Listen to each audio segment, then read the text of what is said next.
Hello friends, ఈరోజు మనం రాగి పిండితో తోప తయారు చేసుకుందాం. తోప అంటే అది హల్వా. ఎలా తయారు చేసుకుందాం అంటే, ఈలో 2 కప్పులు నీళ్ళు పెట్టాను, అవి మరుగుతూ ఉంటాయి. ఈ లోపల పక్కనే కుంకుమలాడి టీ మరుగుతుంది. అది తాగేసిన తర్వాత ఎలా తయారు చేసుకోవాలో నేను చెప్తాను. ఇప్పుడు మనం 1 కప్పు బెల్లాన్ని, దంచి పెట్టుకున్న బెల్లాన్ని వేసుకున్నాం. అందులోనే అది మరిగిన తర్వాత కాస్త ఆ బెల్లం కొంచెం కరిగిన తర్వాత ఇందాక మరిగే నీళ్ళలో బెల్లం వేసాం కదా, దాంట్లో మనం 1 కప్పు కొబ్బరి వేస్తాం.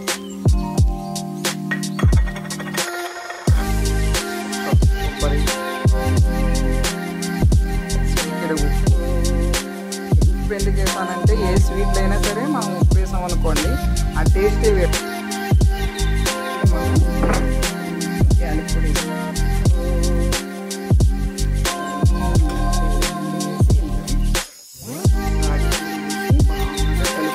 కొంతమంది వాటర్లో కలిపి వేస్తారు. వాటర్లో కలిపేస్తే కొంచెం వాటర్గా అలా అనిపిస్తుంది. ఇలా వేసాం